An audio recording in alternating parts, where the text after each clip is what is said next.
ज्योतिष एक प्राचीन विज्ञान है जिसकी जड़ें हजारों साल पुरानी भारतीय सभ्यता में गहराई से समाई हुई हैं।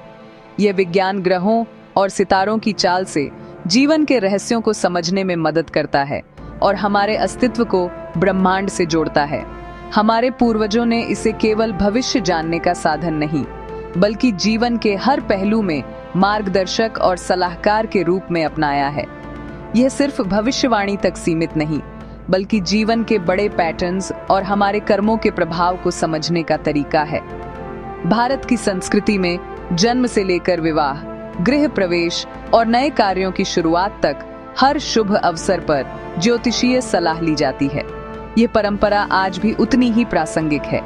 लोग इसे एक भरोसेमंद मार्गदर्शक मानते हैं जो मुश्किल समय में सही दिशा दिखाता है और जीवन में संतुलन बनाए रखने में मदद करता है। ज्योतिष हमें ब्रह्मांड की लय के साथ तालमेल बिठाना सिखाता है। हर ग्रह की अपनी ऊर्जा होती है और उनका गोचर हमारे जीवन को गहराई से प्रभावित करता है।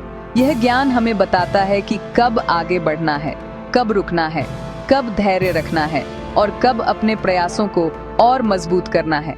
कई लोग अपने जीवन के महत्वपूर्ण फैसलों में ज्योतिष की सलाह लेकर आत्मविश्वास और शांति महसूस करते हैं। ज्योतिष का उद्देश्य डराना नहीं, बल्कि हमें सशक्त बनाना है। यह हमें अपनी कमजोरियों को पहचानने और अपनी ताकतों का सही उपयोग करने में मदद करता है, ताकि हम अपने जीवन में सकारात्मक बदलाव ला सकें। ज्योतिष हमें यह सिखाता है कि हम अपने भाग्य के निर्माता हैं। सही मार्गदर्शन और आत्मज्ञान से हम अपने जीवन को नई दिशा दे सकते हैं। जैसे व्यक्ति की जन्म कुंडली होती है, वैसे ही देशों की भी राष्ट्र कुंडली होती है, जिसे देश के जन्म के समय, तारीख और स्थान के आधार पर तैयार किया जाता है। यह राष्ट्र की आत्मा और उसकी यात्रा का खाका होता है। राष्ट्र कुंडली देश के जन्म के समय के आधार पर बनती है और इसमें उस क्षण की खगोलीय स्थिति दर्ज होती है। भारत की कुंडली 15 अगस्त 1947 की आधी रात को बनाई गई है, जब देश ने स्वतंत्रता की सांस ली थी। उस ऐतिहासिक पल की ग्रह स्थिति आज भी भारत के भविष्य को प्रभावित करती है। इसमें ग्रहों की स्थिति देश के चरित्र, ताकत, कमजोरियों और भविष्य को दर्शाती है। हर ग्रह की अपनी भूमिका होती है और वे मिलकर देश की दिशा तय करते हैं।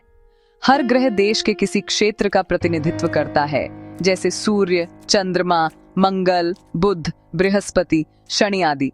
सूर्य सरकार का प्रतीक है, चंद्रमा जनता का, और ये दोनों मिलकर देश की शक्ति और स्थिरता को दर्शाते हैं।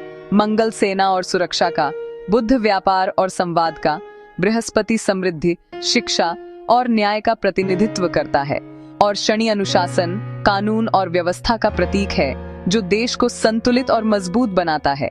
जब ये ग्रह देश की कुंडली के महत्वपूर्ण भावों से गुजरते हैं, तो वे उन क्षेत्रों को प्रभावित करते हैं, कभी सकारात्मक, कभी चुनौतीपूर्ण तरीके से। शुभ ग्रहों के योग आर्थिक विकास, सम्मान और सामाजिक समृद्धि लाते हैं, जिससे देश आगे बढ़ता है, जबकि अशुभ ग्रह चुनौतियां, संघर्ष या प्राकृतिक आपदाएं बढ़ा सकते हैं, जिससे देश को संभलने की जरूरत पड़ती है। सूर्य चंद्र ग्रहण जैसी घटनाएं भी बड़े बदलावों का संकेत देती हैं, और ये समय देश के लिए निर्णायक साबित हो सकते हैं। ऐसे बदलावों से देश की राजनीति, अर्थव्यवस्था या समाज में नई दिशा और ऊर्जा आ सकती है, जो राष्ट्र के भविष्य को आकार देती है। भारत की स्वतंत्रता कुंडली वृषभ लग्न की है, जो न केवल देश के जन्म के समय की खगोलीय स्थिति को दर्शाती है, बल्कि भारत के स्वभाव और उसकी आत्मा की गहराई को भी उजागर करती है। वृषभ लग्न स्थिरता और दृढ़ संकल्प का प्रतीक है। यह भारत को एक मजबूत नींव देता है, जैसे हिमालय की अडिग चोटियां या प्राचीन किलों की दीवारें, जो समय की कसौटी पर हमेशा खरे उतरे हैं। शुक्र इसका स्वामी है, जो कला, संगीत, नृत्य और समृद्धि से जुड़ा है। भारत की विविध कलाएं, रंग बिरंगे त्योहार और सांस्कृतिक धरोहर इसी शुक्र की देन है, जो देश को रचनात्मकता और सुंदरता से भर देता है। वृषभ लग्न भारत को मजबूत आधार देता है, जिससे देश चुनौतियों का सामना धैर्य, साहस और एकता के साथ करता है। चाहे सीमाओं की रक्षा हो या आपदाओं में एकजुटता, यह लग्न भारत को अडिग बनाता है। चंद्रमा कर्क राशि में है, जो भावनाओं, संवेदनशीलता और देशभक्ति का प्रतीक है। यह भारत के लोगों को अपनी मातृभूमि से गहराई से जोड़ता है। परिवार, परंपरा और मातृभूमि के लिए प्रेम भारतीय समाज की आत्मा में रचा बसा है। कुंडली के तीसरे भाव में सूर्य, बुध, शुक्र, शनि और चंद्रमा का जमावड़ा भारत को एक प्रभावशाली कम्युनिकेटर बनाता है, जिससे भारत विचारों, ज्ञान और संस्कृति का आदान प्रदान करने में अग्रणी बनता है। लेकिन इतने सारे ग्रहों की उपस्थिति संबंधों में जटिलता भी ला सकती है, खासकर पड़ोसी देशों के साथ। संवाद की शक्ति के साथ साथ कभी कभी मतभेद और चुनौतियां भी सामने आती हैं।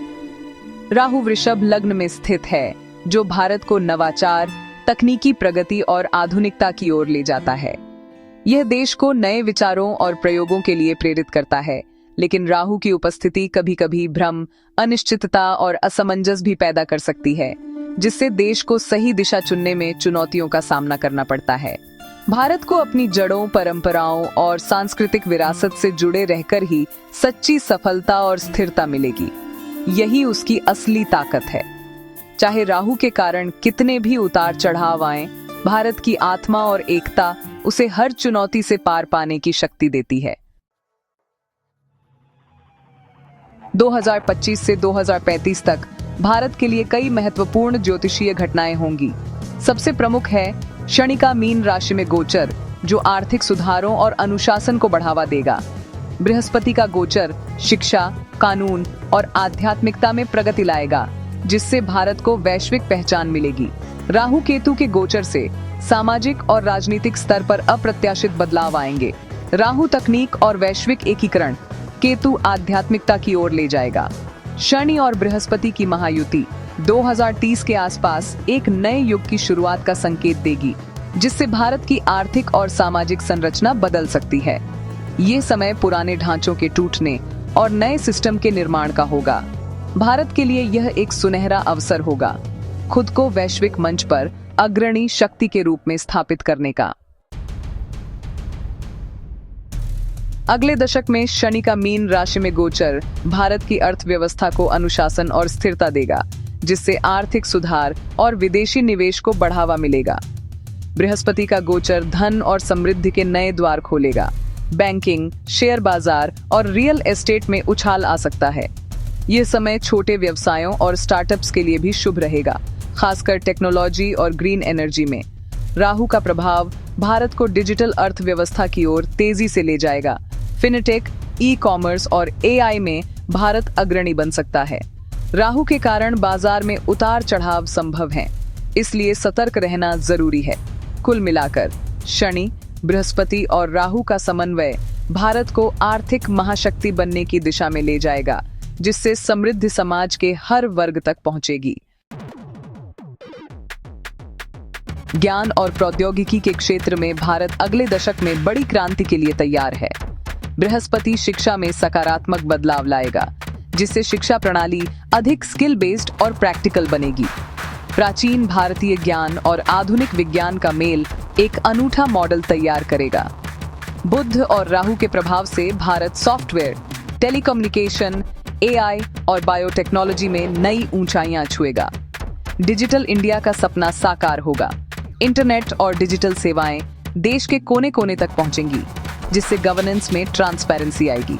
डिजिटल क्रांति ग्रामीण भारत को भी मुख्यधारा से जोड़ेगी। राहु के कारण साइबर सिक्योरिटी और डेटा प्राइवेसी की चुनौतियां रहेंगी, लेकिन अगर भारत जिम्मेदारी से तकनीक का उपयोग करे तो यह दशक उसे वैश्विक प्रौद्योगिकी महाशक्ति बना सकता है।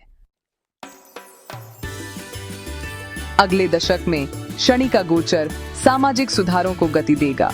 पुरानी कुरीतियों के खिलाफ आवाज उठेगी और न्याय प्रणाली में सुधार होगा। चंद्रमा और शुक्र का प्रभाव भारतीय समाज में कल्चरल रेनेसांस लाएगा।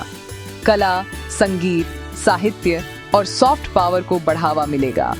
राहु केतु का गोचर समाज में परंपरा और आधुनिकता के बीच संघर्ष ला सकता है, लेकिन अंततः एक नया संतुलन बनेगा।